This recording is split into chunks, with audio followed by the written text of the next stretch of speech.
सुप्रभात साथियों, जैसा कि आप लोगों ने थंबनेल में पढ़ा ही होगा कि 40 रुपये के लिए गढ़वा में चली गोली। तो आप इस खबर को सुनकर या इस थंबनेल को देखकर आश्चर्यचकित मत होइए, क्योंकि ये खबर पूरी तरह से सच्चाई बयान जो है वो कर रहा है। आखिर क्या है पूरा मामला, तो आप लोगों को मैं बताता हूँ।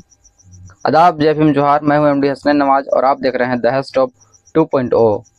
यहाँ पर आपको झारखंड से जुड़े हर खबर सबसे पहले मिलेगी। तो आपसे मेरा निवेदन है कि इस चैनल को ज़रूर सब्सक्राइब करें। तो आते हैं खबर की तरफ। गढ़वा में एक रेस्टोरेंट में कुछ लोगों ने शराब पिया और शराब का जो बिल बनता है वो 600 रुपये का बिल बनता है।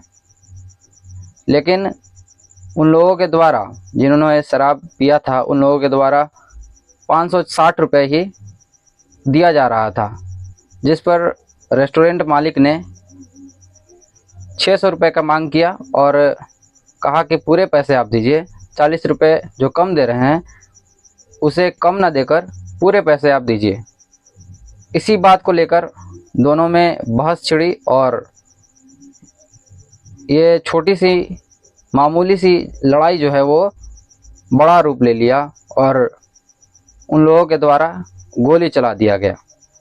जिसके बाद गढ़वा पुलिस अधीक्षक दीपक कुमार पांडे जी के द्वारा एक टीम का गठन किया गया और उन लोगों को पकड़ा गया। लेकिन एक अपराधी अभी भी फरार चल रहा है। आइए सुनते हैं गढ़वा पुलिस अधीक्षक दीपक कुमार पांडे ने क्या कुछ कहा। दिनांक 15 तारीख को गढ़वा थाना अंतर्गत विराट होटल के पास में एक गोली चालन की घटना हुई थी और इस प्रकरण में गढ़वा थाना कांड संख्या 230/25 आर्म्स एक्ट के तहत में और फायरिंग के तहत में दर्ज किया गया है। उसके अनुसंधान तथा अपराधियों की गिरफ्तारी के लिए एक टीम का गठन अनुमंडल पुलिस पदाधिकारी गढ़वा के नेतृत्व में किया गया था और उसमें हमारे डीएसपी प्रोबेशनर थाना प्रभारी गढ़वा से पदाधिकारीगण और हमारे टेक्निकल टीम, ये सारे लोग लगे हुए थे।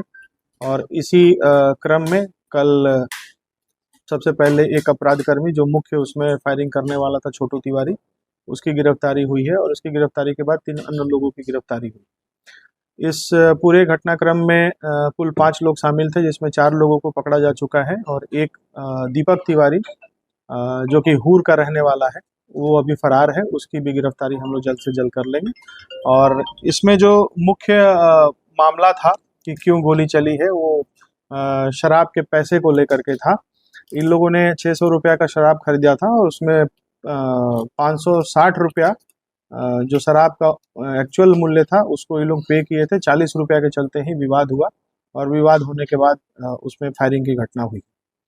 इस घटना में जो हथियार का प्रयोग किया गया था उस हथियार को बरामद किया गया है और साथ ही साथ एक और हथियार बरामद किया गया है और 4 लोगों की गिरफ्तारी की गई है, जिसमें कि एक छोटू तिवारी, दूसरा ज्ञान प्रकाश तिवारी, तीसरा रितेश रंजन उर्फ बम्पी पटवा और चौथा रवि चंद्रवंशी। ये सारे यहाँ के रहने वाले हैं गढ़वा के। और एक छोटू तिवारी जो मुख्य आरोपी है वो हरना मार्ग चैनपुर का रहने वाला है। तो ये एक सफल उद्भेदन हुआ है इस कांड का और इसमें जो भी गिरफ्तार अभियुक्त है सभी का पूर्व से ही आपराधिक इतिहास रहा है। छोटू तिवारी पूर्व में भी यहाँ एक होटल जवाहर भोजनालय था, वहाँ पे गोली चलाने की घटना में जेल जा चुका है और सभी का आपराधिक इतिहास है। और इन्वेस्टिगेशन हम लोग कर रहे हैं चैनपुर में और पलामू साइड में इनका क्या आपराधिक इतिहास रहा है, उसको भी हम लोग मेंशन करेंगे। मीडिया के माध्यम से मेरी अपील है, जो चैम्बर ऑफ कॉमर्स के लोग हैं, जो व्यवसायी वर्ग हैं, उनकी सुरक्षा जो है वो मेरे लिए, गढ़वा पुलिस के लिए सर्वोपरि है। आम जनता की सुरक्षा सर्वोपरि है। आप किसी भी घटना अगर आपको घटित होती है आपके साथ में, उसकी सूचना अविलंब थाना को दीजिए। सूचना विलंब से देने से कार्रवाई करने में हम लोगों को भी लेट होता है। अविलंब सूचना मिलने से हम लोग त्वरित कार्रवाई करेंगे और अपराधियों को गिरफ्तार करेंगे। तो अभी आप लोगों ने सुना कि दीपक कुमार पांडे जी ने क्या कुछ कहा है। ऐसे ही खबरों को देखने के लिए दहेज टॉप 2.0 को सब्सक्राइब करें, ताकि आप लोगों को झारखंड की हर खबर सबसे पहले पहुंच पाए। धन्यवाद। मैं एमडी हसनैन नवाज।